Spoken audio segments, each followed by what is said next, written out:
Assalamualaikum warahmatullahi wabarakatuh. Di video kali ini saya akan membahas lagi seputar aplikasi pinjaman online. Nah, di kesempatan kali ini saya akan membahas tentang ciri-ciri aplikasi pinjaman online yang berbahaya. Dalam arti, untuk ciri-ciri aplikasi pinjaman online yang seperti ini tuh harus dijauhi, dan buat kalian yang mungkin sering melakukan pengajuan pinjaman, alangkah baiknya kalian harus berhati-hati ya, jangan mudah tergiur dengan iming-iming atau iklan yang memberikan kayak tenor yang panjang ataupun juga limit yang besar ya. Jadi kalian jangan mudah tergoda dengan iklan-iklan seperti itu. Takutnya ketika kalian mendaftar di aplikasi pinjaman online tersebut, untuk semuanya itu tidak sesuai yang kalian kira atau sesuai yang diiklankan. Dan ketika mungkin kalian mendaftar di aplikasi tersebut, dan untuk mungkin limit yang kalian dapatkan ataupun juga tenor pinjaman yang kalian dapatkan itu tidak sesuai yang diharapkan, takutnya kalian akan mengalami yang namanya kepusingan atau keberatan ketika kalian ingin mengembalikan lagi dana tagihan kalian ya. Dalam arti kalian akan merasa keberatan ketika kalian ingin membayar tagihan kalian di aplikasi tersebut, dan pastinya itu akan menjadi penyebab kalian itu gagal bayar di aplikasi pinjaman online tersebut ya. Itu adalah salah satu penyebab banyaknya nasabah-nasabah yang mengalami keterlambatan atau gagal bayar di aplikasi pinjaman online.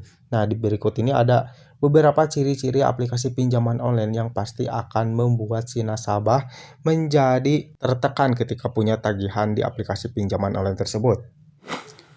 Yang pertama adalah tenor yang cukup pendek. Nah, biasanya untuk aplikasi-aplikasi pinjaman online legal yang memang tenornya itu cukup pendek, biasanya itu banyak nasabah-nasabah yang mengalami gagal bayar di aplikasi tersebut. Kenapa? Karena memang ya, untuk aplikasi-aplikasi pinjaman online yang memang tenornya itu cukup pendek dan rata-rata itu cuman 7 hari dan paling lama itu 10 hari, biasanya itu para nasabah mengalami yang namanya keberatan ketika ingin mengembalikan dana yang mereka pinjam, karena baru saja 1 minggu sudah harus dikembalikan lagi.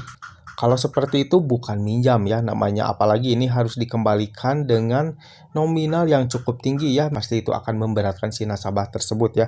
Jadi buat kalian, hindari meminjam di aplikasi pinjaman online yang tenornya itu cukup pendek ya, biasanya 7 hari 10 hari, pokoknya di bawah 1 bulan. Hindari kalian melakukan peminjaman di aplikasi pinjaman online seperti itu ya, takutnya itu akan memberatkan kalian ketika kalian ingin mengembalikan lagi tagihannya.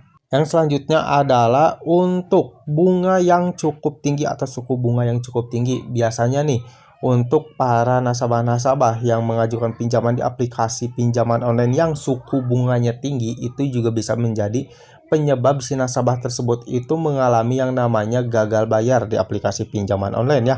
Apalagi dibarengin seperti yang tadi, tenor yang cukup pendek, dan kalian harus mengembalikan tagihan kalian itu beserta dengan suku bunganya atau beserta bunganya yang cukup tinggi, itu pasti akan memberatkan si nasabah tersebut ya.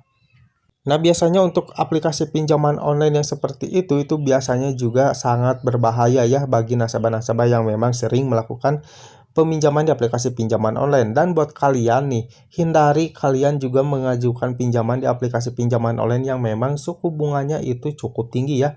Karena banyak nih aplikasi-aplikasi pinjaman online yang berseliweran di Play Store yang memberikan iklan atau memberikan iming-iming dengan bunga rendah dan juga tenor panjang. Itu biasanya hanya iklan saja atau hanya iming-iming saja ya. Ketika kalian mendaftar di aplikasi tersebut, untuk kenyataannya tuh beda dengan yang diiklankan ya. Biasanya tuh untuk tenornya cukup pendek dan untuk suku bunganya itu cukup tinggi-tinggi, dan pasti itu akan memberatkan kalian ketika kalian ingin melakukan pembayaran tagihan kalian. Yang selanjutnya adalah untuk potongan adminnya cukup tinggi. Nah, misalkan nih kalian mengajukan pinjaman 1 juta, uang yang kalian terima itu sekitar 800 atau 750. Ini pasti ya akan memberatkan si nasabah tersebut. Dan ketika kalian ingin mengembalikan dananya, itu harus mengembalikan di nominal di atas 1 juta, dalam arti bisa disebut dinilai 1.300.000 ya.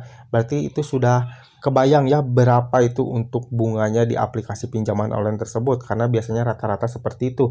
Ketika ada nasabah yang mengajukan pinjaman di aplikasi tersebut, untuk potongan adminnya cukup tinggi, dan biasanya untuk pengembalian dananya juga cukup tinggi ya, di atas nominal yang kalian pinjam. Namun untuk pencairannya, kalian akan menerima uang di bawah nominal yang kalian ajukan. Itu yang pasti ciri-ciri aplikasi pinjaman online selanjutnya yang pasti akan membuat si nasabahnya itu mengalami yang namanya namanya keterlambatan atau gagal bayar ya, dalam arti si nasabah tersebut itu akan merasa keberatan ketika ingin mengembalikan tagihannya di aplikasi pinjaman online tersebut. Jadi sekali lagi buat kalian yang mungkin sekarang punya tagihan di aplikasi pinjaman online dan kalian mungkin tidak sengaja mendapatkan pinjaman online yang memang ciri-cirinya seperti ini, jikalau memang kalian tidak sanggup untuk membayar dan kalian kaget betapa ketika ingin mengembalikan tagihan kalian, ketika kalian melihat untuk tenornya itu cukup pendek dan untuk suku bunganya cukup tinggi. Nah, ketika kalian ingin membayarnya namun kalian itu tidak sanggup membayar dan tidak ada uang untuk mengembalikannya, alangkah baiknya kalian jangan pernah memaksakan untuk membayar ya.